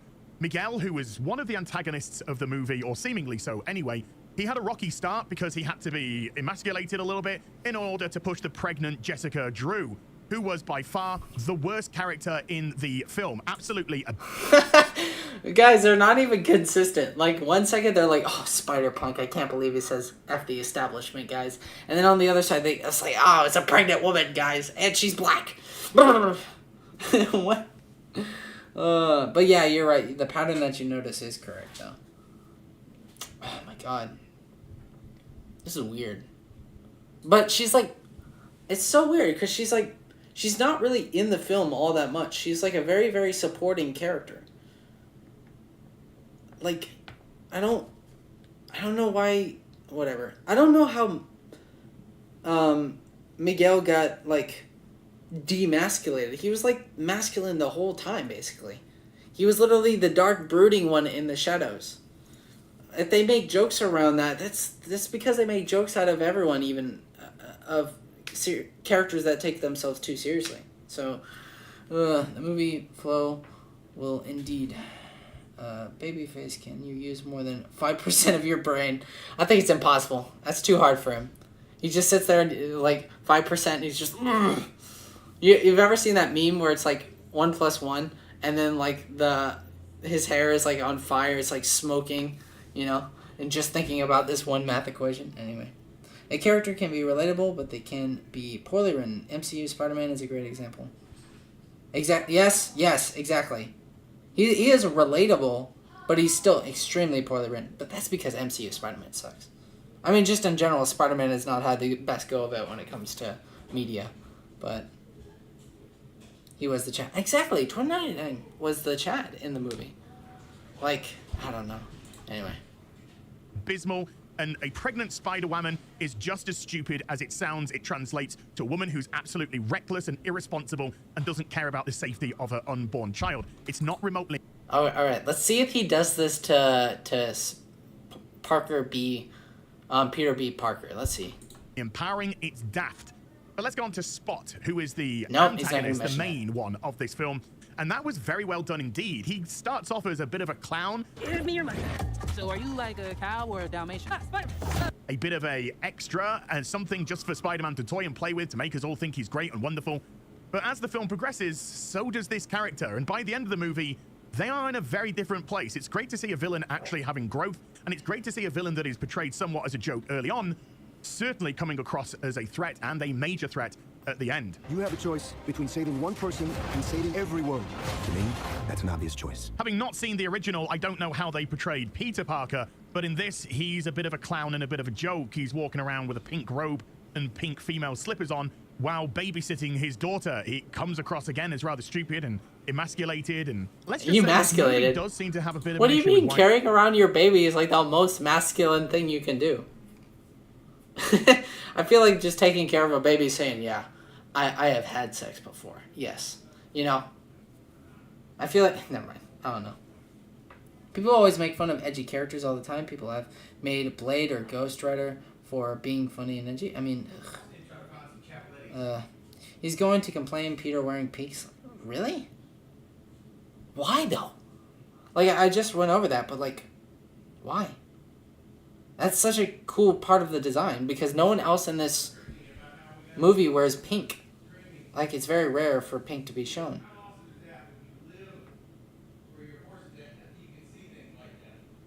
Pick up phone because I call it. You did call it. Yep. I want to make it blatantly clear to everybody that oh man, I can't see myself. Hold on. I'll give you the screen time you deserve. Alright. Our buddy here called it, alright? Oh, shoot. He called it. Right? There. You can't really see... whatever. Okay. But you called it. Very good. You get a cookie, okay? I promise you I will give it to you afterwards. I'll give you a Starbucks gift card. Alright. Let's get back into this. I can't do it on screen, okay? But oh, wait. I can do it. Hold on.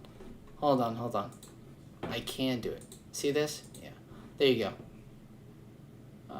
Yep. Yep, there it is. He called it.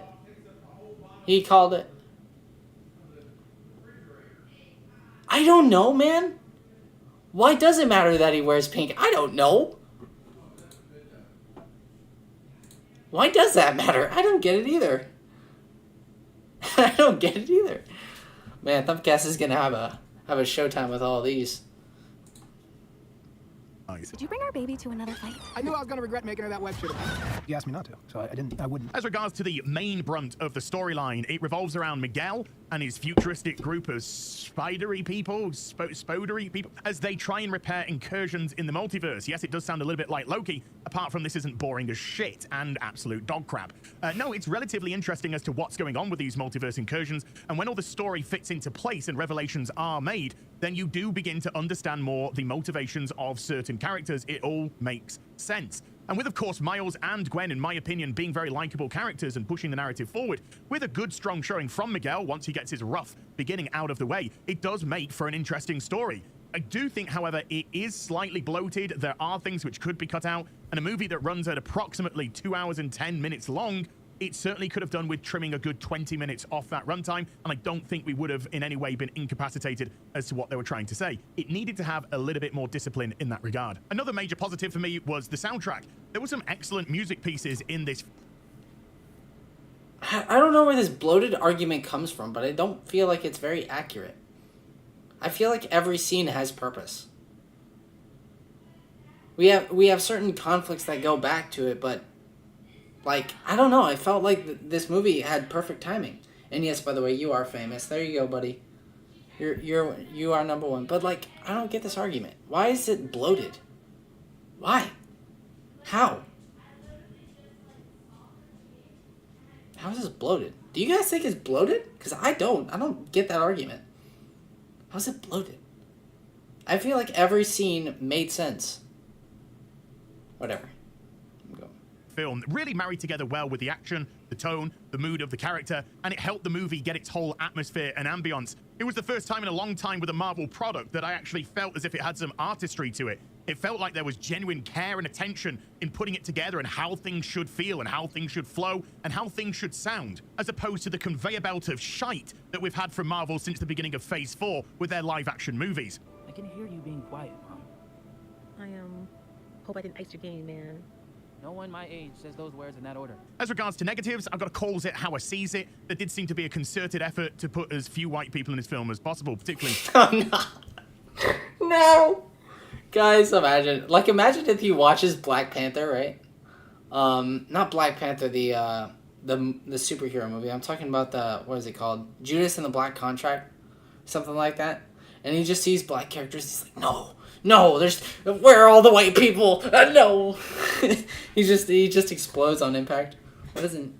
let me see. No, it's not bloated. Exactly, it's a very tight film. Like, I felt like... I don't know, I don't get that. But, anyway. Less white people as possible. What do you mean?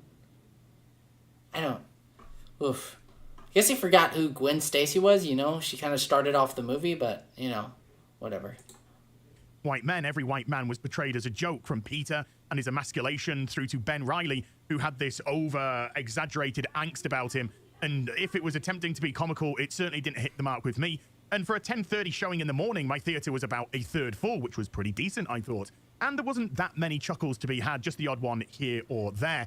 Other than that, yes, the extended runtime could have been trimmed down, and yes, I did think they dwelled a little bit too much on the parents of Miles. But, you know, how often do we complain about not building characterization? And here we are, they gave us plenty of it, perhaps a little bit too much. Other than that... No! Alright, whatever. Suspicious amount of women in this movie. No BS. Oh, man. I remember No Bullshit. Where'd he ever go? Is he still around on YouTube? Because I remember when he was, like, everywhere. Too much woman. I saw a woman in this. Anyway, let's continue. Film itself was very pleasant to watch. It was enjoyable, and I was engaged with what was going on. You know, it's so funny to watch this take place. Like, every single part of them knows, like most of them, like, knows that this is a good movie. They think the art style is good, the characters are good, the music's good, right? But then they see, like, a black person, they go, oh my god, but there's a black person, there's not enough white people. No. Sadly, yes, for No Bullshit. Really? Oh, he's still around? I haven't heard of him, though, recently. Like, I haven't seen clips of him at all. I don't know if he's talked about a lot, but... Disagree. We need more Miles and the parents in the movie. I love those two. They are super great, honestly. Like, they are. They play off extremely well with Miles. And they add good conflict, but also good scenes in general for funny dialogue. Like a lot of us remember when you say whatever to your parents and stuff like that. Like it's very well written because they know what they're doing with this stuff because they've been doing similar stories for a while now in terms of like basic setup. The channel is suppressing his channel, to be fair. Oh, they're suppressing his channel? I mean, that's what happens when you fly too high to the sun or something like that. Fly too close, whatever. The screen. And I didn't even really need to have seen the first film to understand what was going on here, as it did provide a recap in a very clever way, shall we say. So if you haven't seen the first movie and you're off to see this, I don't think you'll be too much at a disadvantage either. And even though I've had my fill of multiverses, this handled it very well indeed, and there's some really nice cameos in this film as well that I do think is going to put smiles on faces. One in particular put the biggest smile on me, and I actually gave it a little bit of a pop. Not too loud, of course, because I was in a theatre full of kiddies watching this movie. As mentioned earlier, this is one of the best things, if not the best thing, since Phase 4 began, but of course, this is also a Sony product and not a Disney Marvel product. So once again, just like No Way Home, the best Marvel stuff is currently coming from Sony, which may or may not be a surprise to some of you. So all in all, yes, having a couple of gripes about the film, the positives vastly outweighed the negatives for me, and I did have an enjoyable experience. And watching this is going to make me go and watch the first movie. So I do highly recommend going out and watching Miles Spider... What is this called? Spider-Man Across the Spider-Verse.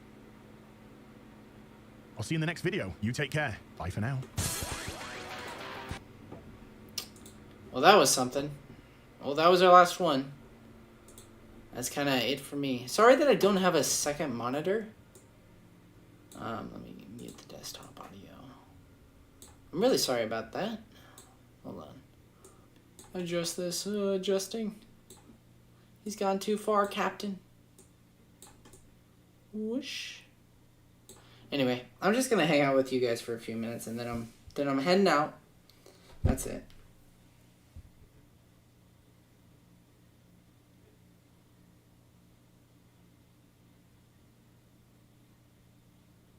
Yeah, it was funny. Like the great thing about this movie is like its comedy is very well timed, you know? Like it's pretty well timed. Phil Lord and Chris Miller know how to do comedy at this rate. I think really Clone High sells it, you know?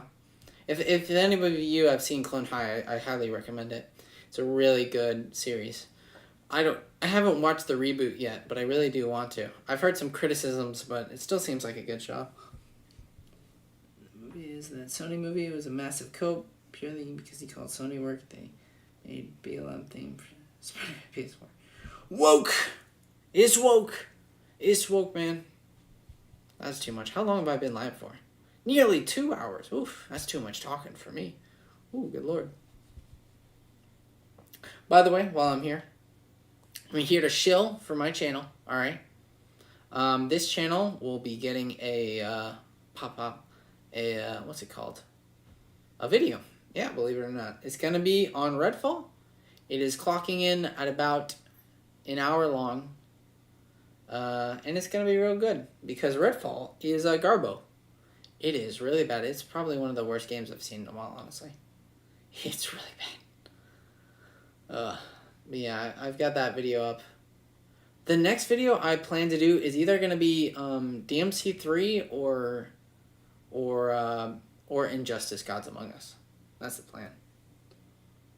Where's the feet? Yeah, I'm going to clickbait a lot. I feel like I'm going to do a couple streams of something like this, but I'm going to clickbait the shit out of this, man. I'm going to say for my next stream I'm going to say Batnick's son ? Or, I don't know, Cryptard needs to wash himself, something like that, wash his ass, maybe. That'll work. But yeah, I don't know. I'm in a new place now, Hurzah. Also got stuff coming to the second channel pretty soon, so that would be nice. You should use some popular...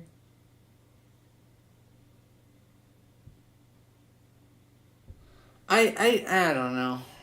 I've really fallen off with Mueller recently. Like, the whole EFAP group, just in general, like, doesn't do it for me anymore. I heard their takes about Batman. And that was super not good. It was super cringe. It was not that good at all. Yeah. Yeah, I didn't like it. I also think like Mueller's take on the Snyder movie. Mueller face. Okay, I should probably go with that's a good one. I gotta steal that one. Mueller face reveal. I gotta do that one next. Yeah. But yeah, I need to. I was feeling about doing more streams just in general, but you know how it be. I can't wait to be done with this Redfall video. It's taking me a lot longer than I thought it would, but I went through it pretty fast though. And guess what? We're going to have 2 features on that video, believe it or not. We're going to have SSJ Mike. He's going to be with us, or Michael. And Android Axel, believe it or not. And if you recognize Android Axel, it's because he made a response to my video on DMC Devil May Cry. We talked, and we had a good time. So we're going to talk again, and it's going to be sick. I have them both lined up, like one after the other. I think I'm talking to Android Axel on... No, wait. I'm talking to Michael on Friday, and then I'll be talking to Android Axel on Saturday. I will record those. Snippets of it are going to be in my Redfall video, and then the full things will be a part of the second channel. Why is the red failing? Fading? Falling? The red falling? What? What red is falling? I'm confused. What? My shirt? My hair? Talking about the inner ginger right now?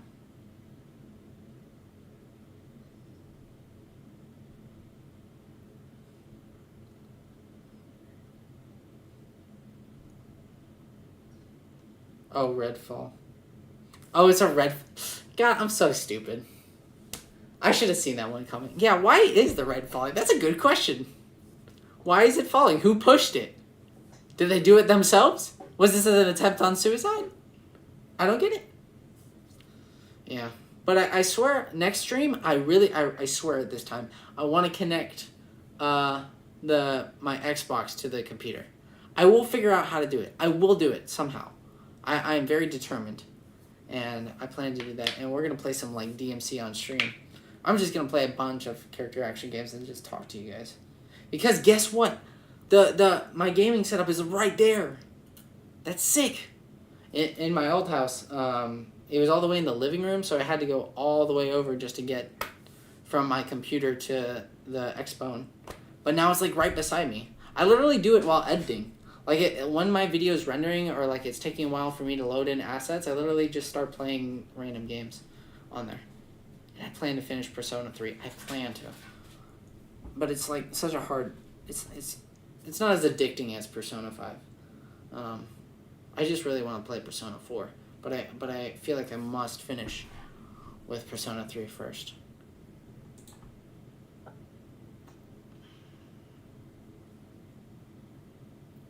Wait, speaking of which...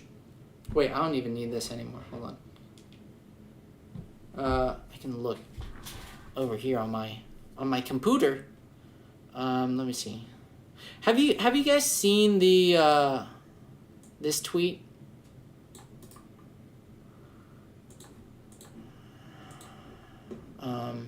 I'll show it to you.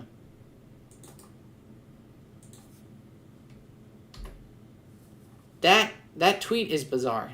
I was arguing back and forth with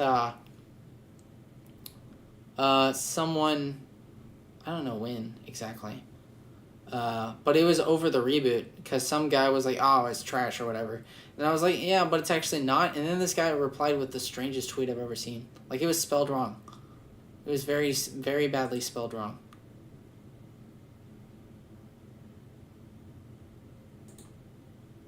Eddie's at work. No. That's okay. We'll talk to Eddie next time.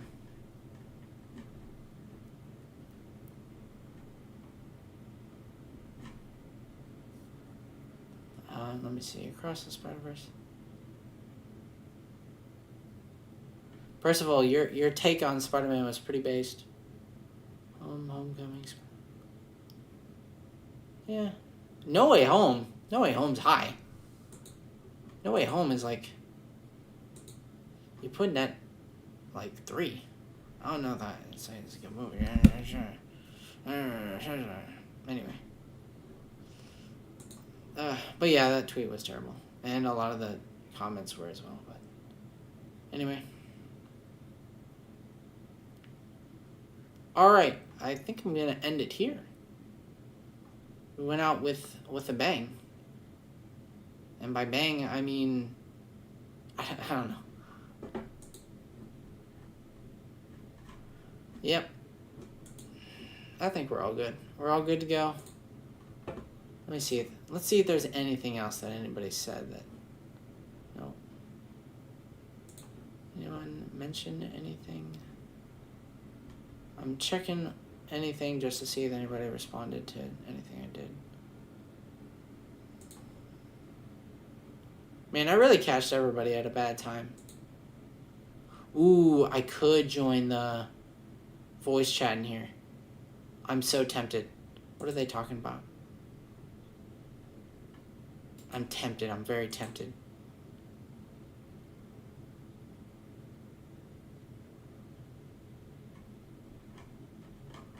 No, it's just spam and memes.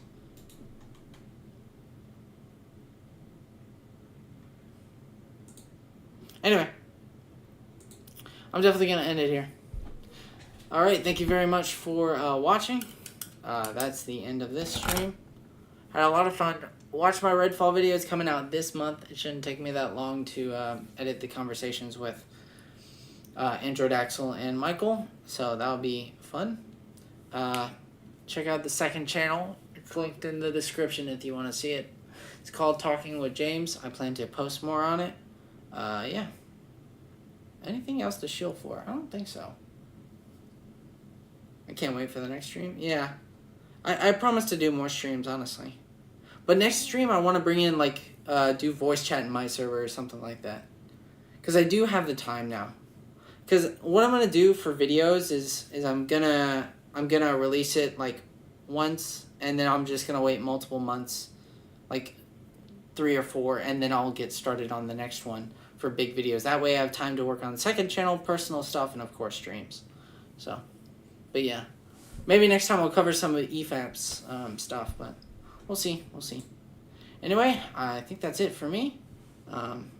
Discord? Oh, no. Nah, don't worry, don't worry. My Discord's chill. My Discord's very chill. My Discord's very nice. For the most part. Hopefully. Anyway, we'll leave it at that. I hope you guys enjoyed. Have a great rest of your evening. And, yeah. Thanks for watching. Bye. Bye. Bye. Bye. Bye. Oh, you want a link? Hold on. Hold on. Let me link it.